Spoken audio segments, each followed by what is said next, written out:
So played 2 games against Jonah Lomu at Commonwealth Games and Hong Kong Sevens. It was the first match. The announcement was Rugby World Champions versus Cricket World Champions. Netball is a great sport. Unfortunately, men don't play. Fasil Marija played a few matches against him latter part of my career, but never had the opportunity to play with him. I would like to play with Shan Altaf if I can.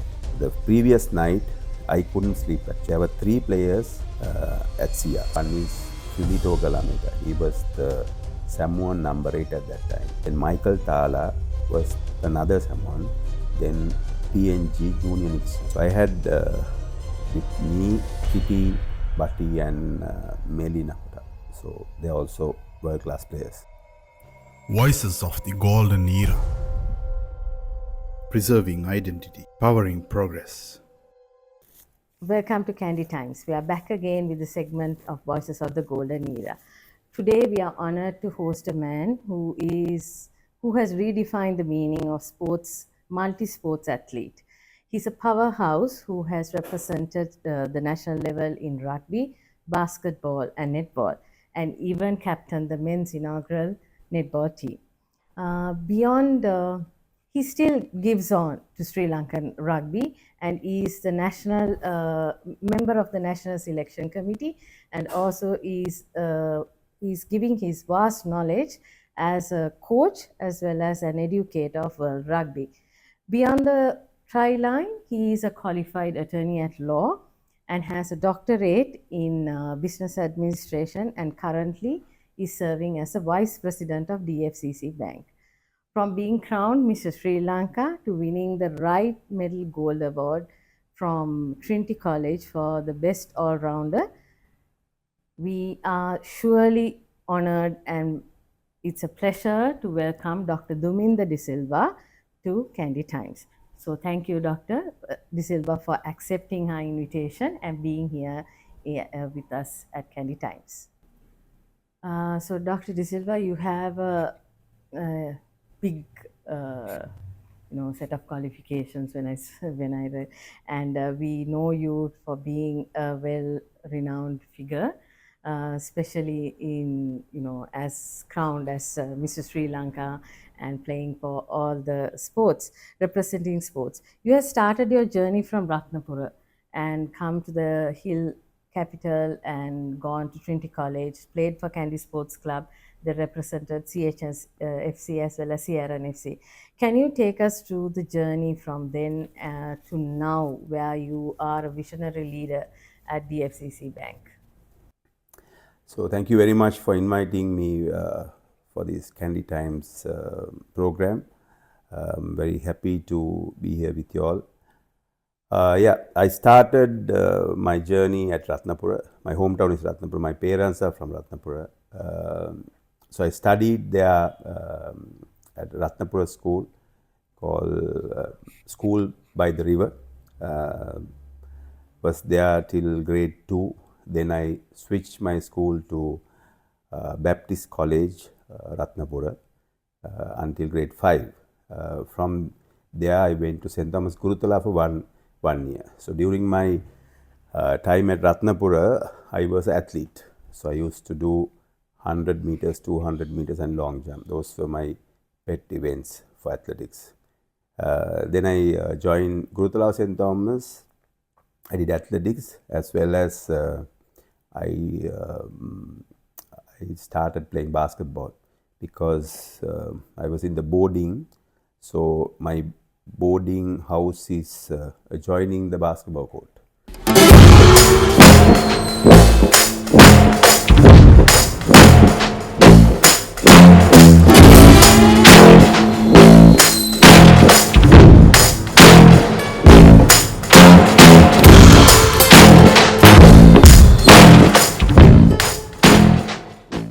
So evenings we don't have anything to do, so I go and watch senior players playing there. So every time in the evenings we have some team coming from the village and playing against the school senior team. So when either side of them, when they are short of a player, so I used to go and play there. Playing said I don't get to play, but I just run with them up and down. So that's how I started basketball. Then being there for 1 year, I moved to Trinity College, Kandy, from grade 7 onwards, where I started my rugby career also. So from there onwards, I did my athletics, same events, 100, 200 long jump. Then right throughout Trinity College, I was in my age group. I won all those events. Then went on to represent Trinity at different age categories at provincial level and the junior nationals and the national level. So then up to under 16 level, I was the junior national champion for 100, 200 and long jump. Then I started rugby very seriously from under 17 onwards. So I was not, my body structure was small, though I was tall. So I do a lot of weight training. So with that weight training, I think I lost my muscle balance for athletics. Then at National School Games, I came third in the 100 meters. So that is athletics. Then since I had played some basketball at St. Thomas Guralava, that gave me the edge at Trinity College. So when I joined Trinity College, the junior levels, I think I was under 12, I got the opportunity to play for the under 15 team. Then I played for the under 15 team as a very junior person. I remember losing to St. Anne's and Maiya Deva by very big margins. So my first basketball experience at Trinity College. Then that day, that night, after 2 games, I thought we'll never lose like this again. So then I started my training from there. Then I had the opportunity to captain the under 13 team because I had the edge over the other boys. Not that I'm a good player, but I have played some basketball more than the others. So I got the opportunity to captain the under 13 team. So there we, first time Trinity College won a A division tournament. So we became the All Ireland champions of under 13. So then from there onwards, under 13, 15, 17, 19. So all age groups, we won championships and I became the best player at all categories. Then I went on to play for the Sri Lanka youth team. Had the opportunity of representing Sri Lanka, got selected to the national team in I think 1989 or so, if I'm not mistaken. But then I didn't continue basketball as such because my main sport was rugby. So right throughout, I played rugby at Trinity College from under 13 to first 15. Had the opportunity of captaining the under 17 team, that was an unbeaten team. Some matches were record breaking scores. I remember during that time, my under 17 team had the highest tally against Royal, but later it was broken by some other teams. Then after my school career, so during my school career, as you mentioned, I was awarded the Right Gold Medal for the best all-round student. I won the Rugby Lion at Trinity College. Not for the rugby, but I won the Lion for the basketball. Then I got colors for rugby. Then during my school time, I got the opportunity to captain the youth team, basketball youth team. Then that was my school career. So I enjoyed my school career as a sportsman nothing much as studies. So because I was more focused on the three sports that I did. Talking to you, listening to you, Dr. De Silva, we see that you have been very busy. And then one might wonder how you made the time, because it was, I think, a normal thing to do 2 or 3 sports during that era, not unlike now. But you have been doing many sports. So, my next question to you is, how did you find that balance to excel in all sports? And also a little bit about how you went into becoming crowned as Mr. Sri Lanka. So you went into other lines of area of work as well, and then you became. You said that you were not very studious. You didn't uh, spend most time studying, but then at a very young age you have received a doctorate in business administration, and you're also attorney at law, and he's the vice president of the FCC Bank, something that I think people will achieve very later on in life. So you have achieved at a very young age. So can you talk to us a little bit about that? Balancing everything, actually, it's not me, it's my coaches. I should give the credit to my all three coaches, because they had a plan for me. Not only me, I had my two other friends, great sportsmen. Ayas Dean, who was my rugby captain, then my colleague Tariq Badruddin. So we all did three sports. Tariq Badruddin went on to do 4 sports. He played cricket also. And Ayas Dean did all the sports that I did. So our coaches that day, they worked in collaboration. So that was the strength for us, and to do many sports. So if you tell my plan for the day, I had my friend called Roshan Nathiligoda, and we started basketball shooting, because we were in the boarding. He was a day scholar, but he was inside the school premises. So he and I, we go and practice basketball at the basketball court at 4:30. So we do a shooting. That is morning. Then evening, I do a little bit of basketball training. Then because we practice athletics and rugby at the Askiria Stadium, so it's about 1 kilometer away from school. So I used to run for athletics. So then my warm up is excused because I have already played, and I do another 1 kilometer from school. So my basketball coach do the warm up and everything, Mr. Pingamagi. Then my athletics coach is Mr. Jamana Pereira. So he has my schedule. So I do whatever the 500s, 200s, 50 meters, whatever. So that schedule is about 45 minutes. Then I'm excused from the rugby warm up, because I'm already warmed up and with my athletics and everything. So I'm straight away ready for skills and the rugby training.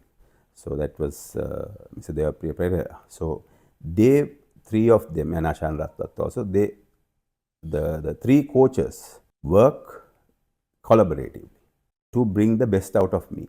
So that is the opportunity that I got to represent 3 sports at school. Unfortunately, today I don't see that. I don't see coaches working in collaboration to bring the best out of a kid or a sportsman, because there are many. When I watch rugby, I see there are many potential rugby players who are definitely potential basketball players or athletes.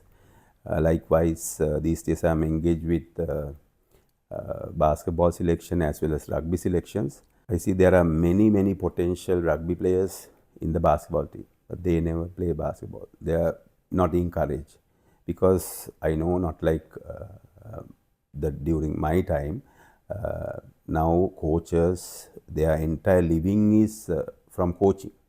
So they need to perform at the top level. So they don't want to share their players with any other sport. So that's the sad part of it. So I was lucky and privileged to have that kind of coaches who gave me that opportunity. So I must thank them at this moment. Then you asked me about how I became Mr. Sri Lanka. It was by accident because my friend Tariq Badruddin, he became manhunt in I think 1997 or 1996.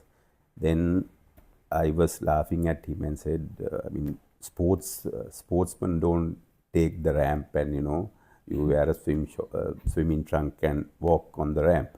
But later in 1998, so for my rugby, I normally go to the gym very seriously, though we didn't know about what is strength and conditioning during my time, but we go and do weight training. So during that time, I met a friend called Tariq. So he happens to be the Mr. Sri Lanka in 1998. Then he had gone for this international competition. We became friends and he pushed me to take part in Mr. Sri Lanka. So I said, no, I don't like this ramp modeling. I'm not that kind of person. Somehow, for about 6 months, he pushed me and he convinced me to meet. He said, okay, you don't need to do it, but you go and meet this lady. So her name is Subhashini. That is Abbegunawardana. So I still remember the day that I went. I think anybody goes to her, then you will end up doing modeling. So she's so convincing.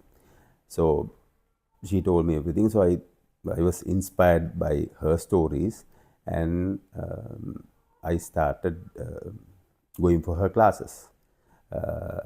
So when I take something, I take it very seriously. So I didn't cut classes. I went and I learned how to walk and all those stuff. So then I took part in the competition, and for my luck or for my bad luck, I won the competition. So that's how I end up as Mr. Sri Lanka. Then I went on to represent Miss Sri Lanka at the Mr. International in India and Mr. World in Scotland. So in the Mr. International competition, I became the best physique in that contest.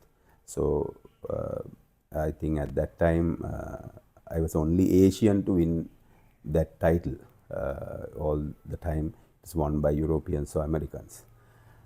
So there are about 60 participants in that, and in the Mr. World competition, in the sports category, I came second. That was my career as a model. Then I did so many model shows to various designers in Sri Lanka, top level designers. Took the ramp many times, maybe about 15 years while I played rugby, and I went on to do some photo shoots in the USA and some other countries. Also did some photo shoots for Calvin Klein and some other brands in USA. So that's how I end up with my modeling career. Then about my education career, I didn't do it at the very young age. I was at Sampath Bank. I started my professional career at Sampath Bank as a banker. So I was there for about almost 8 years. Then I joined DFCC Bank. So when I joined DFCC Bank, I had only a marketing diploma. I'm not a graduate. I was unfortunate because of an incident that I couldn't go to the university, though I passed with certain level. So when I joined DFCC Bank in 2005, I joined DFCC Vardhana Bank, the commercial bank being, they just started 2 years ago, the commercial bank arm.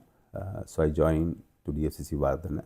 And DFCC is full of degree holders, MBAs, double degrees, MScs and all that. When I joined there, I got my first promotion, and my HR head, Mr. Asoka Tennakon, called me and said, you are a nice guy, but we won't be able to promote you again because you don't have professional qualification. So that day I thought, okay, if I'm going to stay with DFCC Bank, I need to study. in Sinhala, there's a saying called "Wawulage gedara giyot elila inna oni" කියලා. ඉතින් so I thought I'll stay with DFCC Bank. So දැන් එලිලා ඉන්න ඕනේ. So then I had to study.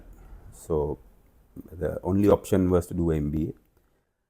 So I went to university and paid the full amount first day. Then at that time it was 2-year MBA. Entire 2 years I missed only one class.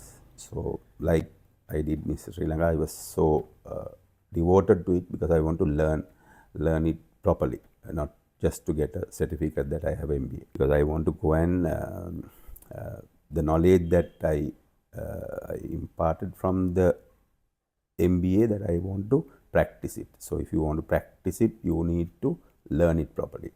So I didn't cut any classes, whatever my sports, everything, my social life, whatever was there, I was so disciplined and keen to go for classes. So from 6:45 in the morning to 7:30 in the night, 4 subjects every Sunday. Then there also I improved every semester. I remember first semester I had 1 B and 3 C's.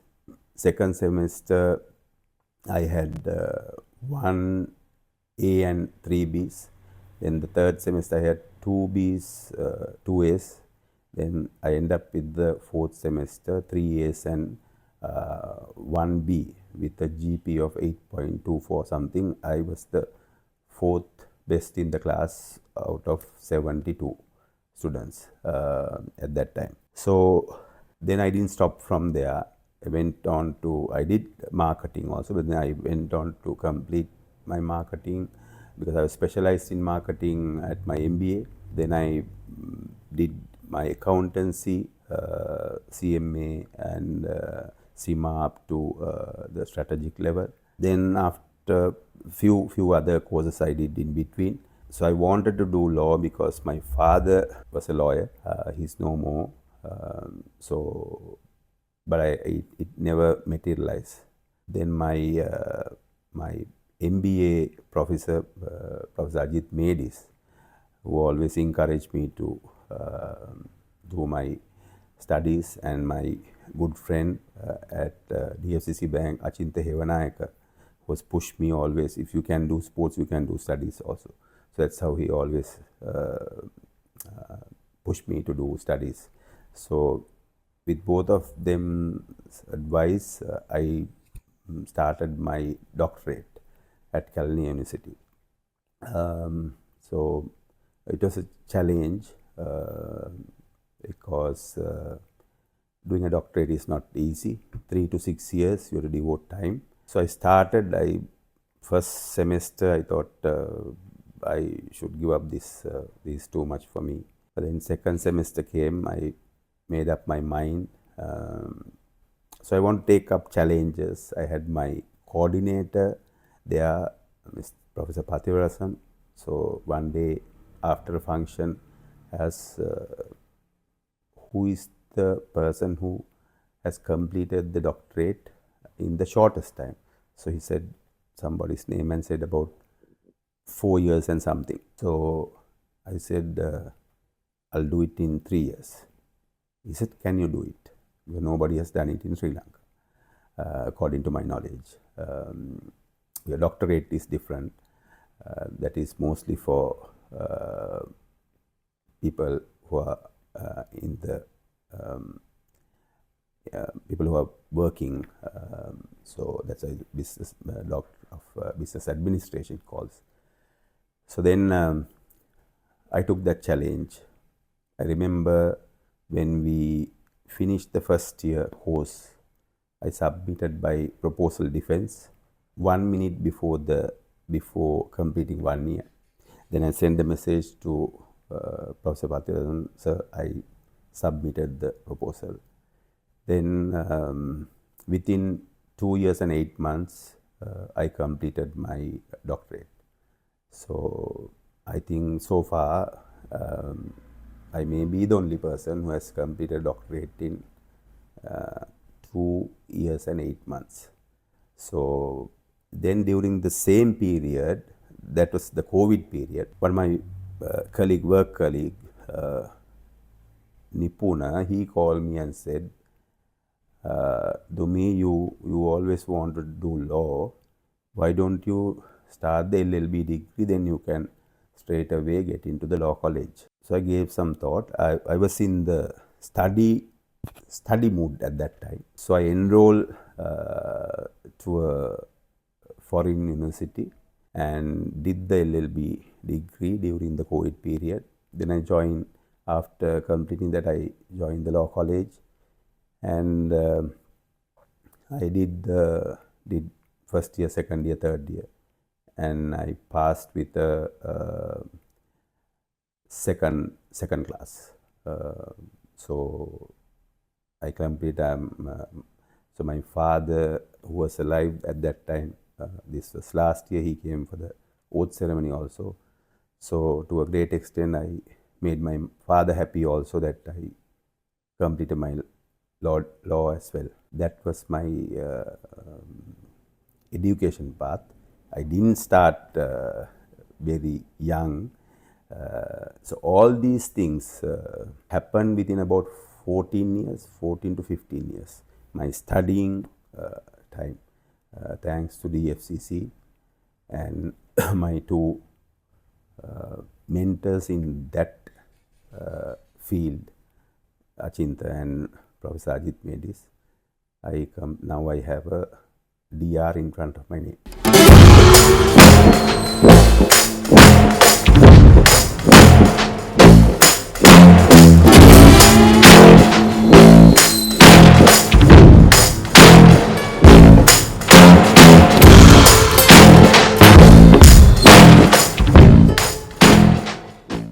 So I think I should correct myself. Not started young, but finished early. Early. Yes. And also I think we should laugh at our friends when they say something, because you ended up becoming a model, representing international level, even the world level, and even being a model for Calvin Klein, a reputed brand. So, Dr. De Silva, you mentioned a few names. So we know that a great person is made by standing over the shoulders of the people who came before them. So who are your mentors? You did mention. So if there are any others in each aspect of your life, if you can mention them and how they mentored you to be who you are today. So apart from those two which I mentioned, other person is my best friend Darshana Munasinghe. So always when I have an issue, when I want advice, I talk to him. He always comes with something totally different to what I have in my mind. So we have been together for very long time. So he knows me A to Z. So he can read me definitely more than anybody else. So his mentoring up to now has given me enough courage and power to be at this level. So it's contributed to my life so much in many ways. So he's one of them. Then I have another. I have many friends. I should say, for me, I have many mentors, because I always, when I do something, I always talk to people who are expert in that area. So, because always it's good, you get a third eye also. So I have my other friends, friends like Asita Udawala, Asanka Ranghoti, and my close friends who are good in different fields. So whenever I have a issue or I want to know something in that particular area, I always reach out to people who are expert in those areas. And so far, maybe, I mean, if somebody is saying I'm successful, my success is because that there is no age limit for a mentor. It can be a person who are elder to you, parallel to you, or even younger to you. In my banking career, most of the things, the current new things are taught by my people who are younger to me. In DFCC Bank, all my RMs, regional managers, then there are great managers that I time to time reach out to them because I know them very well, so I know their expertise. So why should I waste my time and my brain when I have a better brain than mine? So I always reach out to them. I think if I'm successful in any industry, that is that may be the only reason. Then I have had many CEOs whom I worked with, to name a few: Mr. Lakshman Silva, Mr. LG Pereira, then current CEO Mr. Thimal Pereira, then the deputy CEO Mr. Shamendra Maslin, then I have another friend who joined DFCC Bank, Paduma Subasinghe. So all those people have been great help to me in my career as a banker. So mentors, yeah, there are many mentors to me. I may be holding a doctorate, but doctorate, so people should understand doctorate is you're finding something new, very small in a particular area only. So just because you have a doctorate, that does not mean you know everything. So people think that you have a doctorate, that you know everything.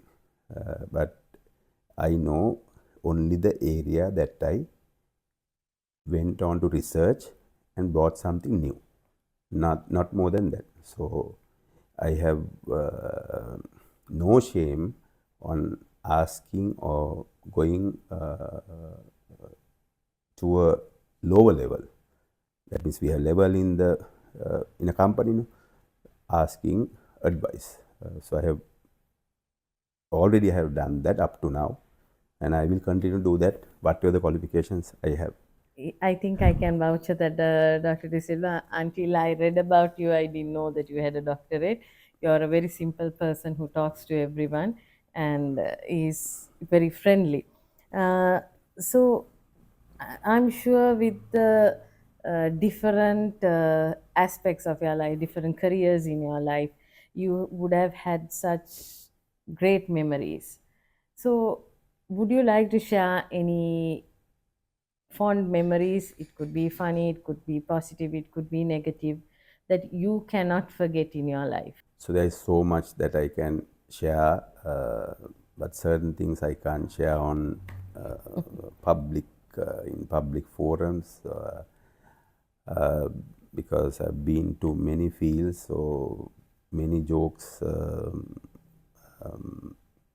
many fun memories. School time, we. So I never played cricket, but in the so at Trinity College we have a Quadrangle, so that is for multiple sports, but mainly for basketball. So when my coach is away or if he gets late, we always play cricket. So that is Mr. Pingamage. So one day we got caught playing cricket when he asked us to train basketball. So he told me a funny thing which I can't mention here. So that is that's one funny story which I can't share at this forum, but that was very fun to remember time and time after. Then in rugby, we had a lot of fun at Kandy Sports Club, at CNFC and CHNFC. So those days we played with the Fijians when I started. So they are huge to us. Names like Bati Panaya, Kitty, Melinakuta, Manasakoro, Salu Salu, those are names that comes to my mind. Fili Togalameta, so many, Junior Nixon, so many. I played with them and against them. So so those days always the first game was Sia Kandy. So super game at Nittawela by 3:30, house full.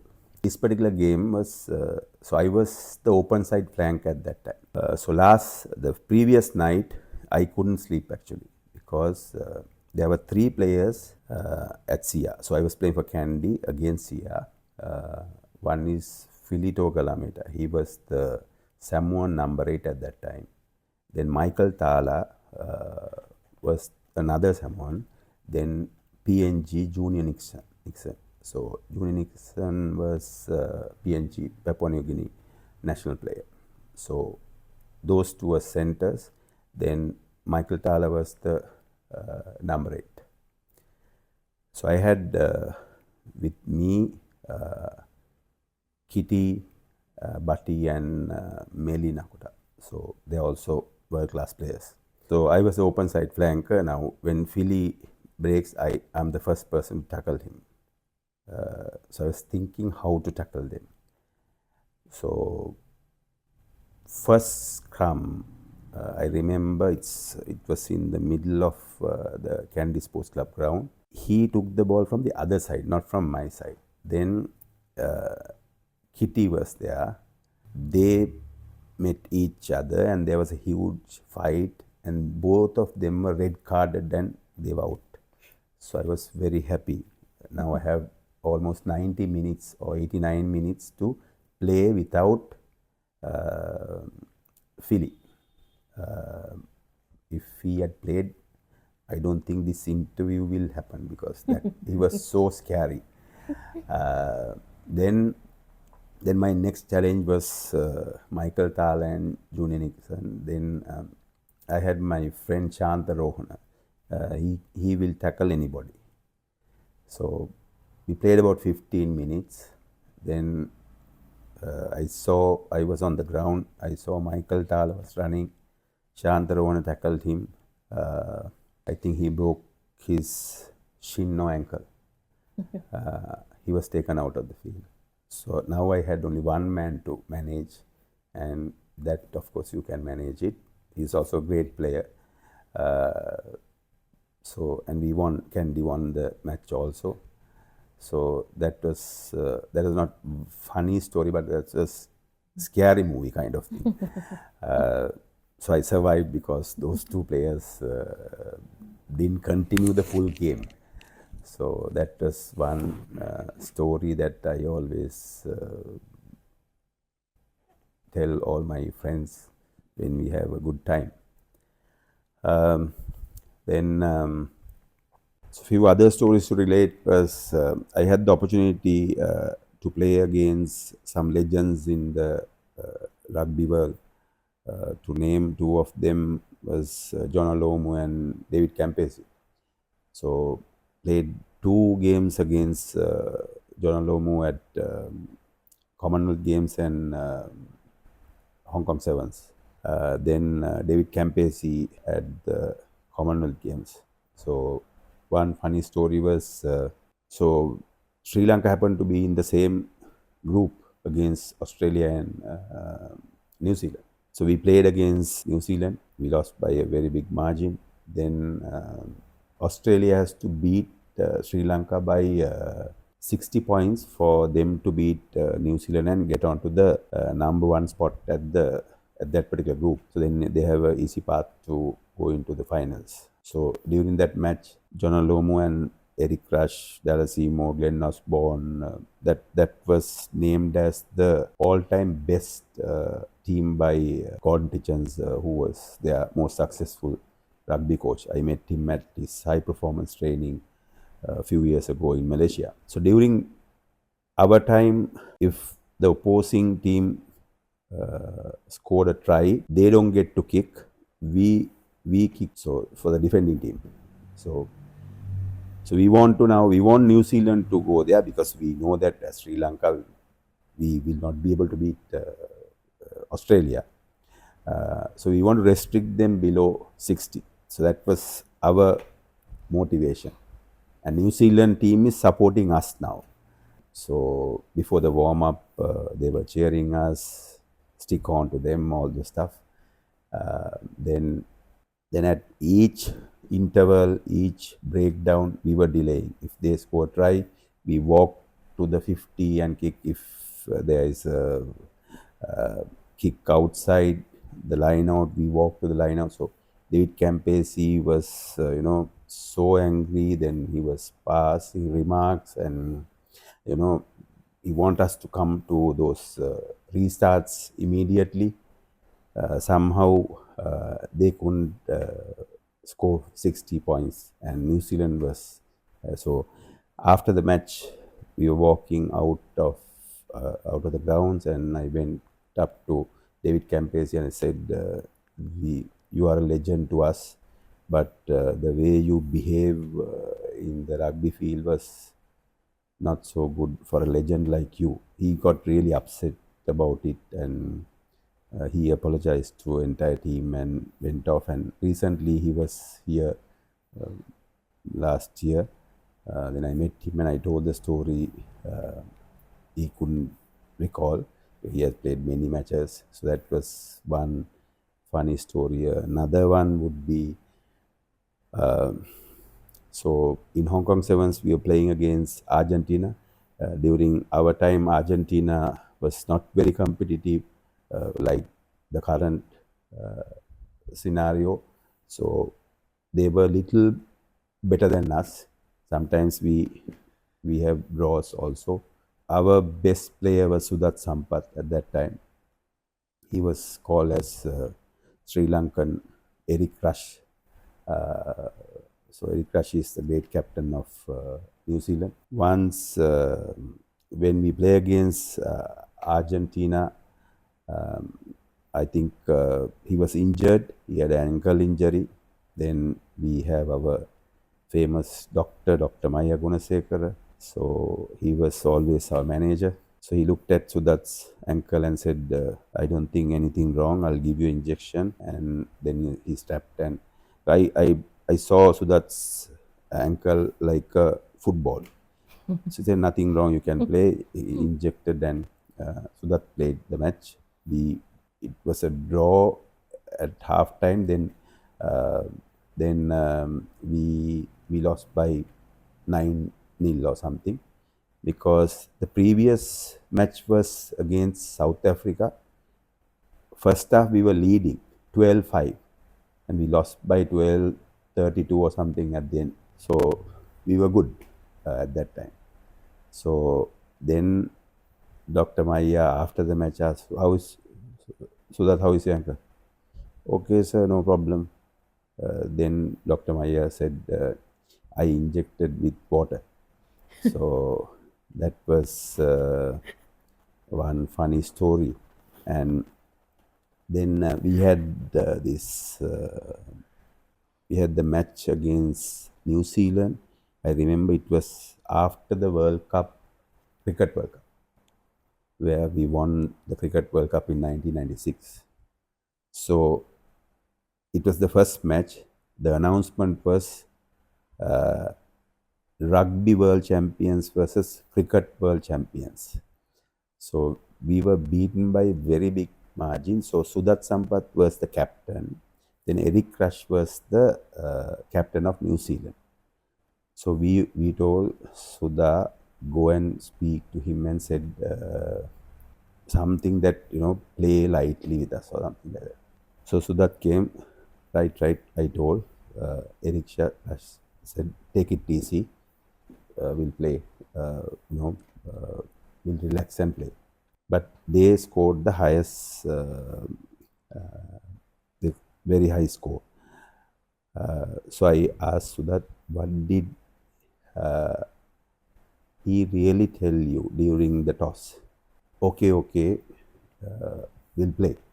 So he has never said we'll relax and play and all those. He was excited that he was, imagine that Eric Rush told that he was relaxed. So we also thought we also can relax and play. Ultimately, we relaxed and they never relaxed. So we end up at very, very high. So we have won many matches also, but to have some laugh and fun. I'm, recalling these memories. So it was always good. There are many other stories also. There was one time we were playing against Havelock Sports Club. So in defense, I play number 8. So I was playing with my mentor in rugby and hero Priyante Kanayaka. So he only, when I started rugby, he helped me a lot because I was the youngest player to play for Kandy at that time, straight after school. So he taught me so many things in rugby. So when he plays number 8. But since I was young and fast and fitter than all the others, defense, I play number 8. So during the match against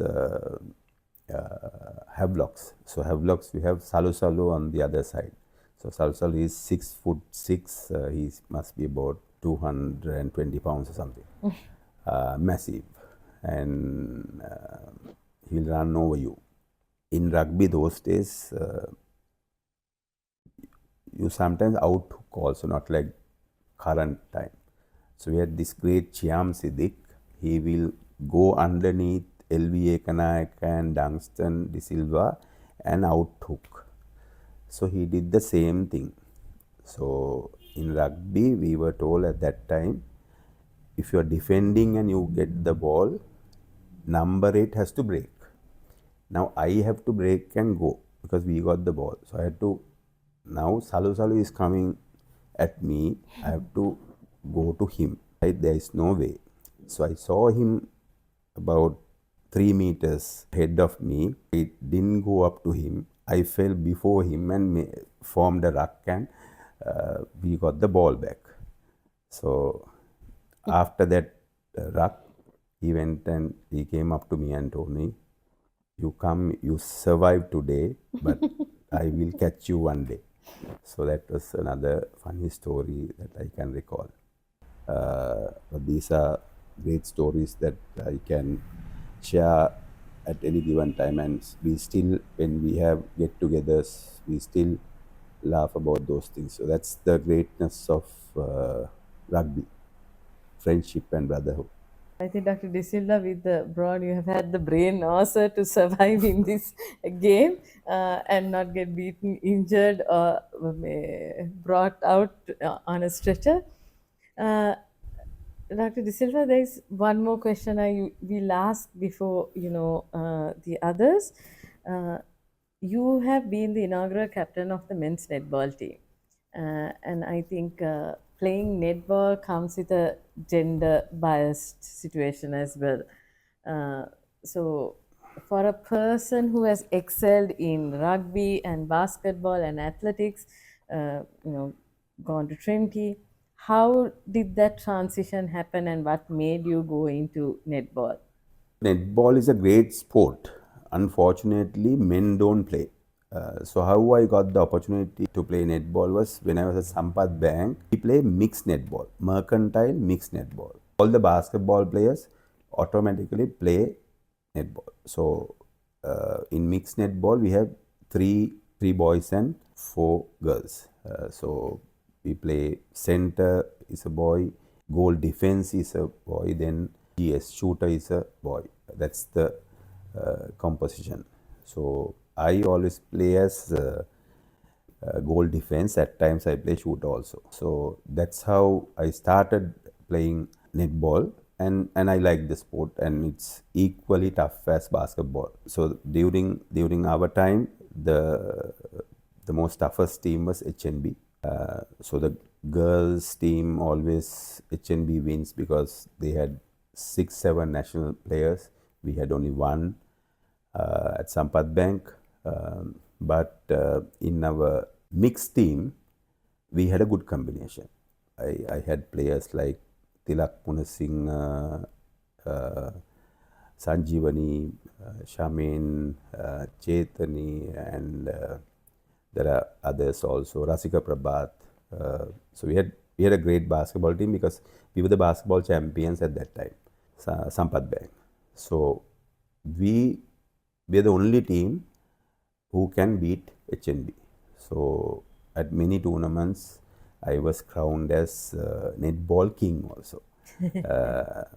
So my school friends always laugh at me, why are you playing netball?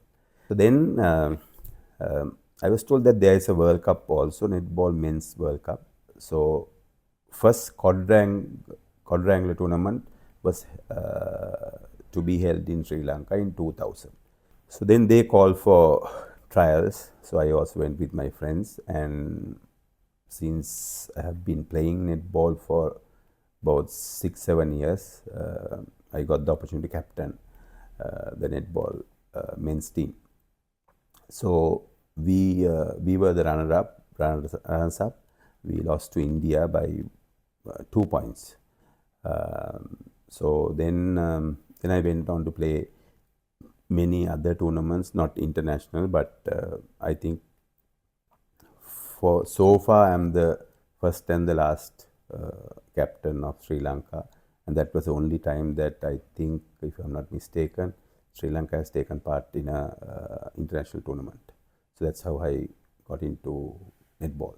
But it's a great game. I respect that game. You have seemed to excel in whatever you have taken up. You have taken up the challenge and always wanted to do better and be the best. So, Doctor, my next question is, if you could ever play again, I'm more focused on rugby, which club would you play for, and who would your dream team be? That could be from players, could be from the past, the present, any era. So I will play for Kandy. So players I can name definitely players like Pure during my time, Naren Perra, my good friend, then Shyam Siddiq, who is senior to me, Priyante Kanayaka, players like Tirina Bandar, I would love to play with him, great player in current time. Then Pradeep Basnayaka, Suranga Amarasinghe, great second rows. Then players like Indrajit Bandaranaike. I would like to play with Shan Altaf if I can, from my school. Then the current players like Amanit, super player. Then there are many others. Fasil Marija played a few matches against him latter part of my career, but never had the opportunity to play with him. Suri, Wilbur, Pradeep Lianage, then players like Omalka, then Navin Marasinghe. So those are the players. There are many other players, right, who are my good friends. But these are the names that comes to my mind. If I were to play, that I will definitely go ahead with. My last question to you, as a person who has excelled in all areas of his life, and especially now currently serving as the nationals, one of the members of the National Selection Committee, what is the one advice you would give to the youth today coming into rugby or any sports, and also balancing their work-life career? I think the issue that I see is in terms of work-life balance, we are not taking much challenges. So today at DFCC, HR called me and said, because currently I'm the welfare president, so I did it for 2 years, and I hold the position as vice president, branches and distribution. So 136 branches under me, staff of over 1,200. So I have done this previously also. So then 2 years ago, they were looking for somebody. I went to the CEO and said, I'll do it again. I said, are you mad? You have so much of work to do. I said, no, I'll do it. So he gave me the opportunity, and I think I did well. Now today we are finding it difficult to have somebody, and when I nominate, they say there's so much of work. We all have work. When you have more work, only you enjoy it. When you have more pressure only you perform. That's for me. My CEO is a different kind of guy, the current CEO, right? He puts so much pressure, which I like, and that's a challenge for me, right? If I go to the boardroom and I present something and he's happy, I go back and I do that, I will never improve. But he and the current DC also always ask something new, which I have not given thought. Even today, that happened to me during a meeting. Immediately I looked at that area and say, okay, I have missed this area. Now I need to incorporate that into my normal routine. I like those challenges. The problem today is you are given a target because people don't like to do sales. But in every job, it's a sales job because you are looking at performance. You want to improve, you want to get promoted, so you need to perform. So you are selling something. It not be a tangible thing, but it's an idea, right? You have to sell. You go to the boardroom, what are you doing? You are selling something to get something approved from your CEO or your superior. That's all you do all the time, right? Could it be directly sales or at another, you want to bring a new system. So you have to go and sell this idea to the CEO. Why we want this system? What is the productivity of this particular system? Can we reduce some staff? Can we reduce some cost? Right? Those are the things that we need to justify to get something approved. So the problem is you don't have pressure from somebody, you will never improve. And at the same time, you need to set your own targets also. Not that 100% target is given by your boss. Aim it at about 150. You'll end up at 120 definitely. Won't fail, right? So people don't take those challenges, and it's very good when you are given more responsibility to improve. Then only you will think out of the box, or you will do some brainwashing. You'll go to other people and get advice and see how other people do. Otherwise, if you do the same old thing or that in that small area, you will never improve. So my advice is to anybody who wants to improve, take those challenges. If somebody, now for me at the bank, right, how I came up to this level, I told you I joined DFCC Bank to DFCC Vardhana for commercial banking. So I went as operations guy. Then my CEO at that time, thanks to Mr. LG Pereira and Mr. Lakshman Silva, they gave me opportunity to lead the sales team of 10 people. Then I took that challenge. Now that sales team is more than 250. And I build layers, and that's why I got promoted, right? So that I build a structure. And if you want to go up in the ladder, you need to take your people also up there. Otherwise, you can't go there, right? And then they were looking for somebody to expand the branch network. So we had only about 11 branches at that time at DFCC.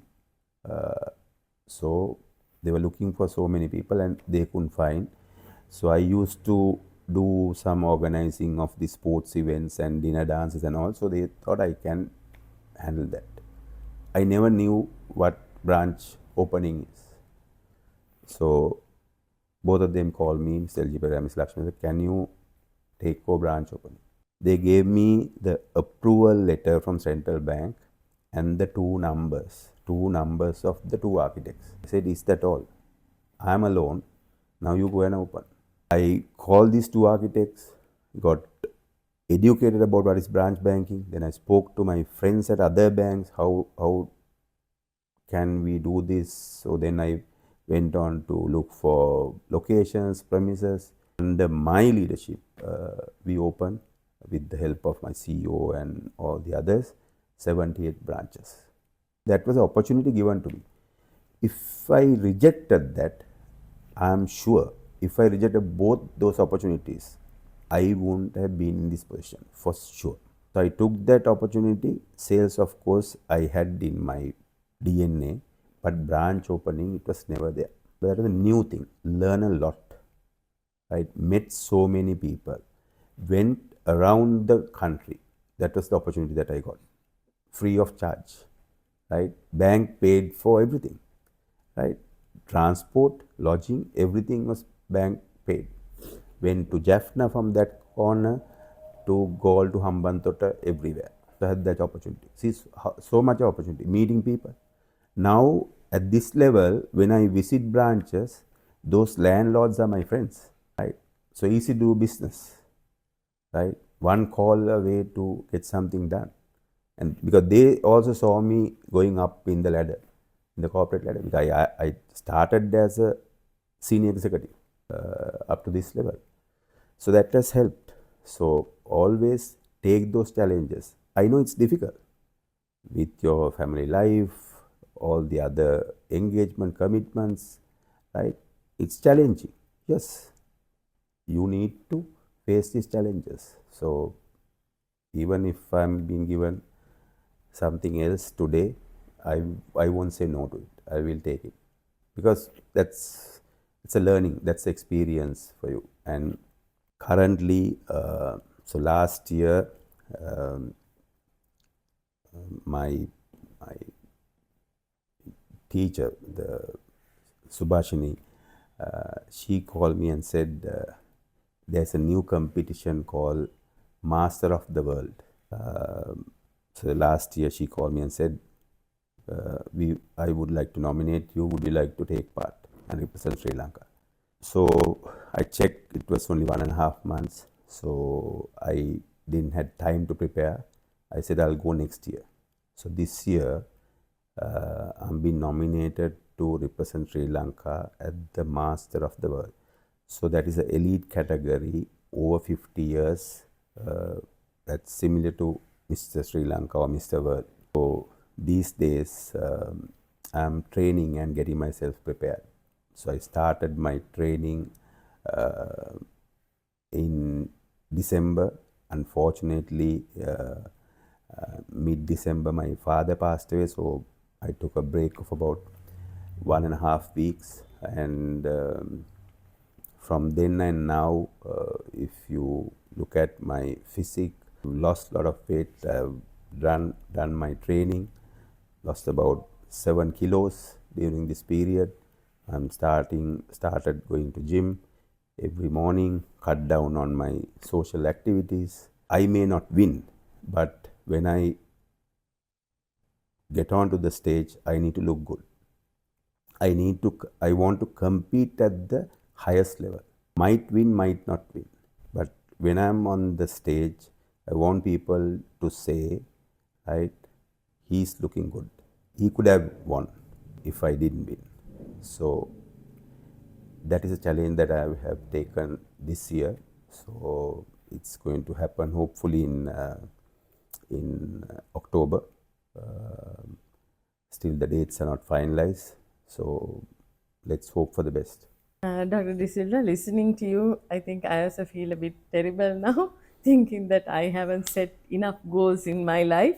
And I think I'm going to take your advice as well, to set goals and to take challenges as an opportunity, not as a challenge, and not to back down, but definitely take it, because that is a pathway to growth and development. And like you said, you started with 10 employees, now you have 250, then had just didn't know anything about opening branches, and you opened 78. And still you're competing and want to go to this master world. Yes. Yeah. So we wish you all the best and hope we can meet you again maybe in December after winning the competition and representing Sri Lanka. And you will make Sri Lanka and all of us proud. Thank you again for being with us. It was very eye opening and it was wonderful listening to you. Thank you so much for being with us. Just want to add one more thing, that is, if you want to be successful in what you are doing, always look at the data. There is enough data within you. If you're working somewhere, there is ample amount of data. Problem is we are not digging those data. So please look at the data. You will see within you there is a lot of sales. If you're a salesman, look at around you what is there with you. That is more than enough to win life. Problem is we are lazy to dig those data and see whether we can get something out. So if you want to be successful, look at around you. There is plenty of data, and dig those data and see what you can get out of it. So I would like to tell the audience, if you like this video or any of our videos, please subscribe. The subscription doesn't come with any cost or conditions, and there is a thumbs up button. You can press that, you can like and support us. And we also must mention that we don't charge anybody for these videos. So anyone who wants to support us is through the link from Buy Me a Coffee or through advertisements that is directly directed to us. And unfortunately, I have to mention there is another disclaimer we have to say. These videos is done by me and my husband, which has a lot of effort and a lot of cost involved in it. So when wanting to share the videos, please repost or reshare with our logos. Do not download or erase the logos and do that. A channel named Sports Plus has done that on TikTok, which is not ethical. So please refrain from doing that in the future. So thank you very much for the audience. Watch it, like, share, and comment, and let us know what we can do better. Thank you.